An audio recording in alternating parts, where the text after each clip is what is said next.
स्वागत है आपका हमारे YouTube चैनल में जिसका नाम है हिंदी साहित्य। आज हम हिंदी साहित्य में यूजीसी नेट हिंदी साहित्य का 2017 नवंबर का तीसरा प्रश्न पत्र हल करने जा रहे हैं। तो चलिए शुरू करते हैं हम अपनी आज की वीडियो। क्वेश्चन नंबर 1 है, सिद्धों में प्रचलित महामुद्रा शब्द का क्या अभिप्राय है? तो इसका राइट आंसर है ऑप्शन नंबर 3, सिद्धि प्राप्त हेतु स्त्री ससर्ग।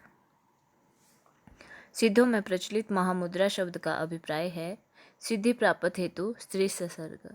हिंदी के सिद्धों का संबंध बौद्ध धर्म की वज्रयान शाखा से है, जिसमें महामुद्रा को व्याख्यायित करते हुए कहा गया है कि तांत्रिक उपासना में वह साधना सिद्ध योगिनी कहलाती है जिसे साधक अपनी सहचरी बनाकर साधना करता है। तब उस साधना पद्धति को महामुद्रा कहा जाता है।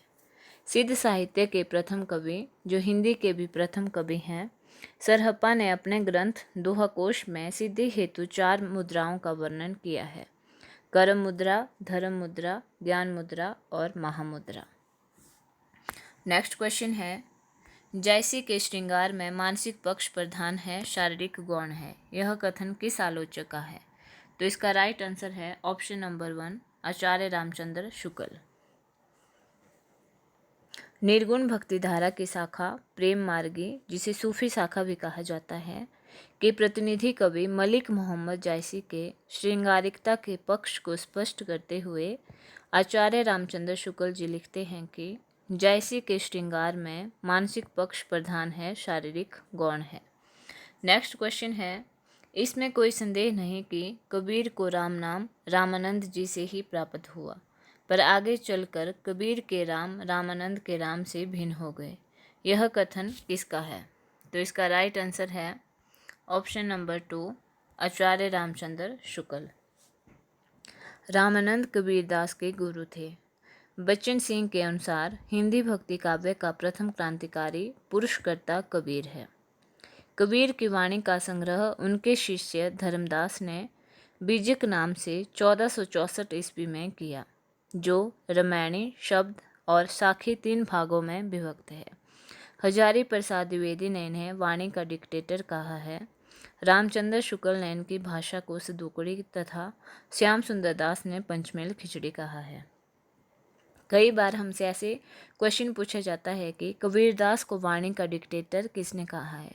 तो इसका आंसर होगा हजारी प्रसाद द्विवेदी ने, और रामचंद्र शुक्ल ने इनकी भाषा को सदुकड़ी तथा श्याम सुंदर दास ने पंचमेल खिचड़ी कहा है।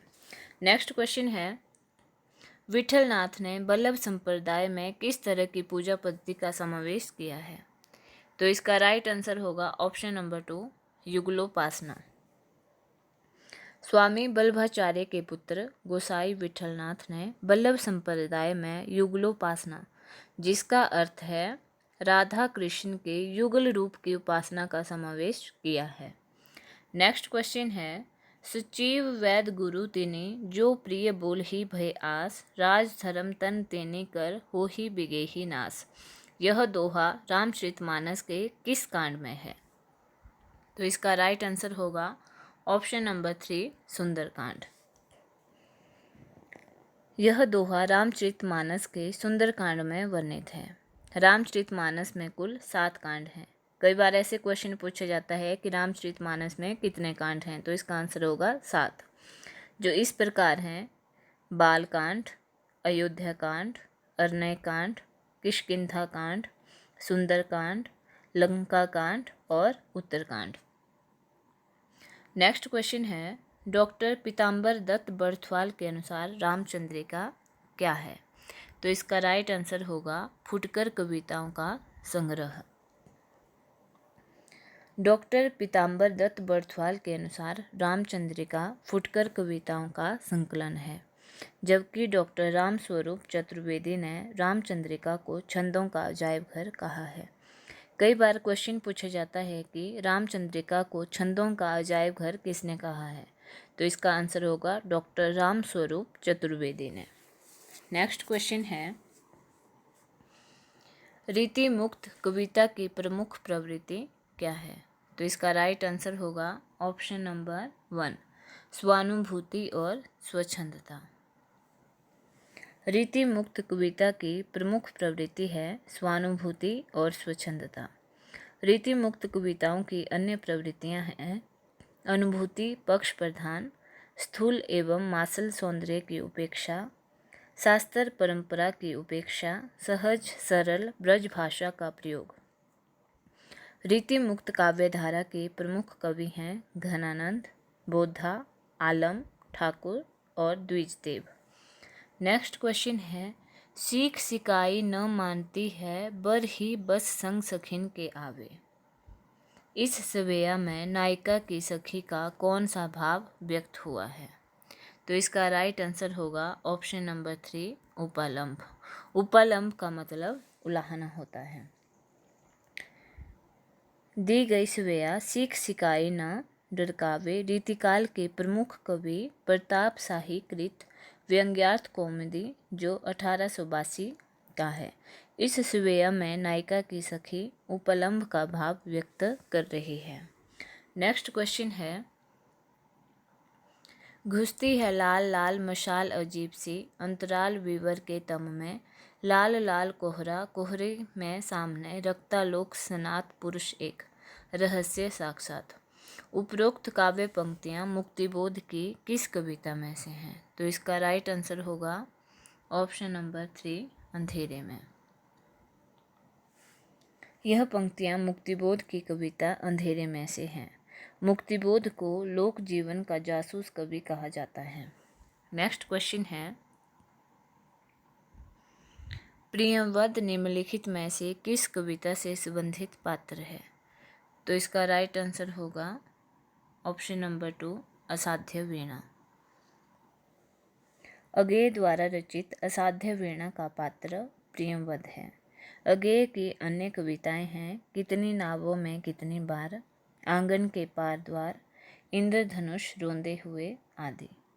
नेक्स्ट क्वेश्चन है मधुशाला का प्रकाशन वर्ष है। तो इसका राइट आंसर है ऑप्शन नंबर 1 1935। मधुशाला का प्रकाशन वर्ष 1935 है।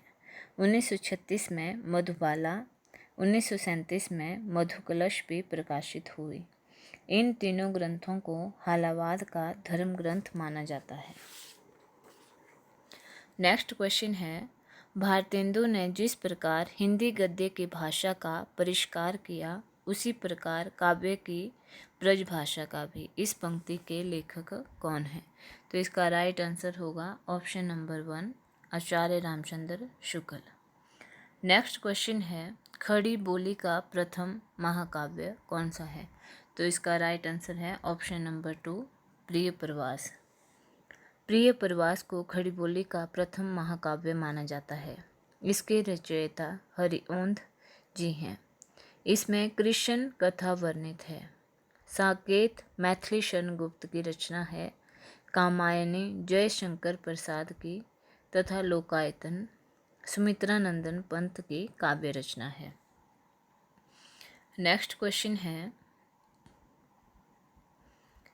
कामाध्यात्म की समस्या निम्नलिखित में से किस रचना में उठाई गई है? तो इसका राइट आंसर होगा उर्वशी ऑप्शन नंबर 3। कामाध्यात्म की समस्या का चित्रण रामधारी सिंह दिनकर कृत उर्वशी काव्य रचना में किया गया है। इस रचना के लिए दिनकर को ज्ञानपीठ पुरस्कार प्रदान किया गया है। नेक्स्ट क्वेश्चन है क्षत्रिय उठो अब तो कुयश की कालिमा को मीट दो। उपरोक्त काव्य पंक्तियों के रचनाकार कौन है? तो इसका राइट आंसर है ऑप्शन नंबर 2 मैथिली शरण गुप्त। इन पंक्तियों के रचनाकार मैथिली शरण गुप्त जी हैं। भारत भारती, रंग में भंग, विकटवट इनकी अन्य रचनाएं हैं तथा ये राष्ट्र कवि के पद पर भी आसीन हैं। नेक्स्ट क्वेश्चन है हमें प्रयोगवादी कहना उतना ही सार्थक या निरर्थक है जितना हमें कवितावादी कहना। उक्त कथन किसका है? तो इसका राइट आंसर होगा ऑप्शन नंबर 1 सच्चिदानंद हीरानंद वात्स्यायन अगेय। नेक्स्ट क्वेश्चन है आधुनिक नारी अब अपनी पूरी गरिमा देह संपदा और वास्तविकता सम्मान के साथ आई है। औरतें अब औरतें हैं, वे झूठी सती या वैश्याएं नहीं हैं। इसलिए नई कहानी खलनायकों से शून्य है। नई कहानी के संबंध में उपरोक्त कथन किसका है? तो इसका राइट आंसर होगा option number 1, Kamleshwar. Next question है, सिख अलमदारी को उखाड़ती हुई ब्रिटिश साम्राज्यशाही का चित्र किस उपन्यास में हुआ है? तो इसका राइट आंसर है ऑप्शन नंबर 2, मायादास की माड़ी। सिख अलमदारी को उखाड़ती हुई ब्रिटिश साम्राज्यशाही का चित्रण मायादास की माड़ी उपन्यास में हुआ है। यह भीष्म साहनी द्वारा लिखित उपन्यास है। झरोखे, तमस, बसंती, कुंतो, नीलू, नीलिमा, नीलोफर इनके अन्य उपन्यास हैं। नेक्स्ट क्वेश्चन है, भारतीय काव्य शास्त्र का नवनिर्माण शीर्षक निबंध के लेखक कौन है?